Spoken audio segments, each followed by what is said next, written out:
gente, tudo bem? Meu nome é Camille, eu sou integrante do PET Elétrica da UFJF e nesse vídeo eu vou falar um pouco para vocês sobre a impressora 3D, mais especificadamente sobre a impressora 3D do PET.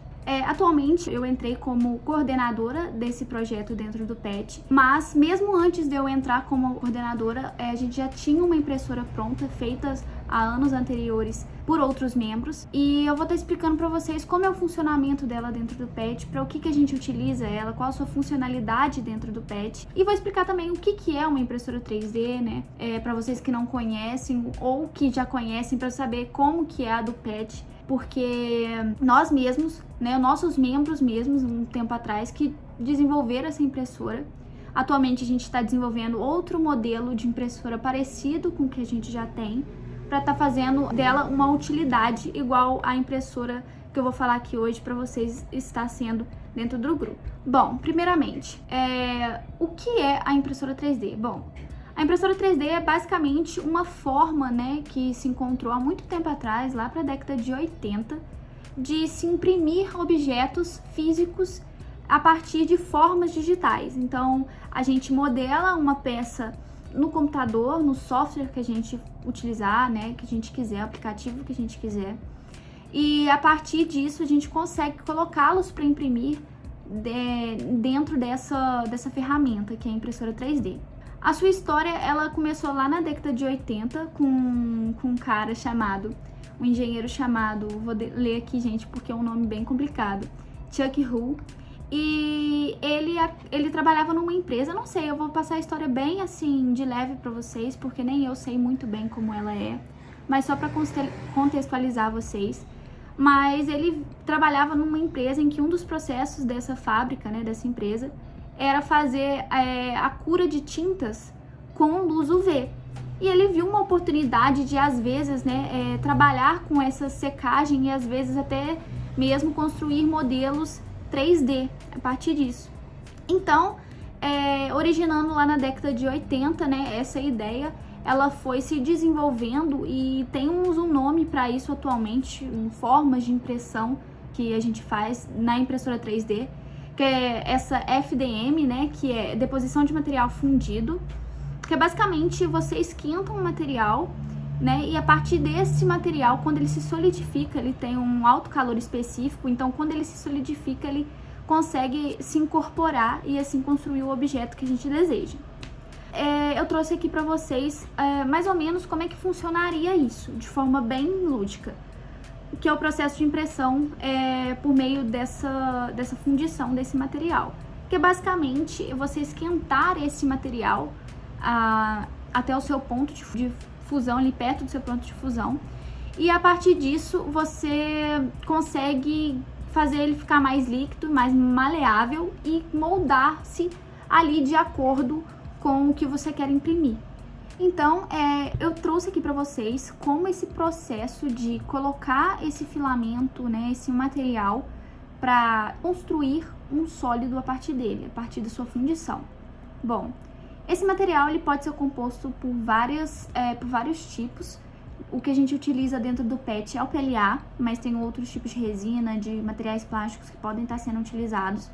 Então, esse material ele é colocado dentro de uma estrutura em que tem dentro dele o bico por onde sai o material e nessa estrutura também tem motores que, ao você depositar esse filamento dentro desses motores, né, acoplado a esses motores acabam fazendo um tracionamento para baixo desse filamento, que a gente chama de extrusão, né? E a partir disso, esse material ele é empurrado até esse bloco de aquecimento que funde esse filamento até a sua temperatura até onde ele fica maleável. E esse material fundido ele vai ser depositado numa cama aquecida de acordo com o modelo que a gente quer, de acordo com o material também tem isso, tem temperaturas específicas dessa mesa para cada tipo de material que você coloca ali. Então, a partir disso, o que você tem? Você tem a movimentação dos eixos dessa impressora, né? Os eixos X, os eixos Y e os eixos Z. Então, o eixo Y aqui seria mais ou menos a mesa aquecida, que é o eixo Y é a mesa, e o eixo X, no caso da nossa impressora, do modelo da nossa impressora, é bem parecido com esse que eu trouxe aqui. O eixo X é o eixo do bico, onde você tem aqui a saída de material. A nossa impressora atual, que a gente está utilizando dentro do PET, ela utiliza-se do Arduino Mega, que é a controladora que a gente está utilizando, mais especificadamente 2560, e junto e acoplado nela a gente utiliza uma Ramps 1.4 para fazer todas as conexões devidas para a impressora. E de firmware a gente utiliza o Marlin. O Marlin é o mais utilizado, né, na verdade, para fazer digamos assim, essas especificações, essas configurações de software das impressoras 3D que a gente tem hoje no mercado. Então o Marlin ele está sempre atualizando e ele é um excelente firmware aí para estar se utilizando. Então aqui é um esquema de ligação, basicamente, né? Aqui a gente tem a Shield que está acoplada dentro do Arduino Mega, e aqui as ligações, para que cada pino aqui ele vai servir como comando ali para os componentes da impressora. Bom, e por que desenvolver uma dentro do PET? Bom, lá meados de 2017, 2018, entrou-se com essa ideia dentro do PET para comprar uma impressora e posteriormente para desenvolver uma.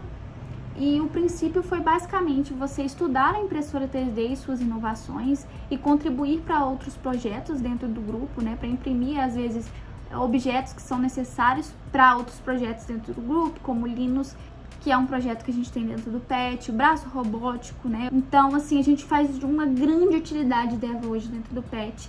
Então, a que a gente já desenvolveu, já está pronta, ela é de extrema utilidade para todo mundo. Bom, agora falando um pouco sobre modelagem 3D. Então, essa modelagem 3D a gente pode fazer em vários tipos de software. Tem vários tipos de software, de aplicativos que permitem essa criação. O que a gente mais utiliza dentro do PET é o Fusion, que se você tem a versão estudante, é gratuito. Mas tem também o Tinkercad, que também a gente acaba utilizando às vezes. E também o SolidWorks, que também é muito utilizado, principalmente para o pessoal da mecânica, é bem utilizado, né? Mas o que acontece? Antes de tudo, antes de você colocar algo, antes de você querer mexer na impressora 3D, colocar alguma coisa para imprimir, você tem que criar esse objeto, você tem que modelar um objeto. Então, a princípio, a gente faz esses modelos no Fusion, esses modelos que a gente quer de acordo com a necessidade que a gente precisa, modela eles, e a partir disso, lá no próprio Fusion, você cria na hora de você modelar o seu projeto, você vai salvar ele com a extensão STL, que é de imagem vetorizada, que é isso que a gente vai utilizar para outro programa que a gente chama de fatiador, o Slicer, que ele vai basicamente fatiar em partes, né, digamos, em camadas, esse objeto 3D, para que as coordenadas ali dentro do G-Code, né, do código da impressora, ele faça toda a movimentação de acordo com esse fatiamento. Bom, os fatiadores mais usuais que a gente usa dentro do PET é o Simplify e o Cura, mas na verdade atualmente a gente só usa o Simplify. Esses fatiadores é que criam um perfil de impressão, um G-Code, é todo o caminho, entre aspas, que a impressora ela percorre para depositar esse material na mesa aquecida.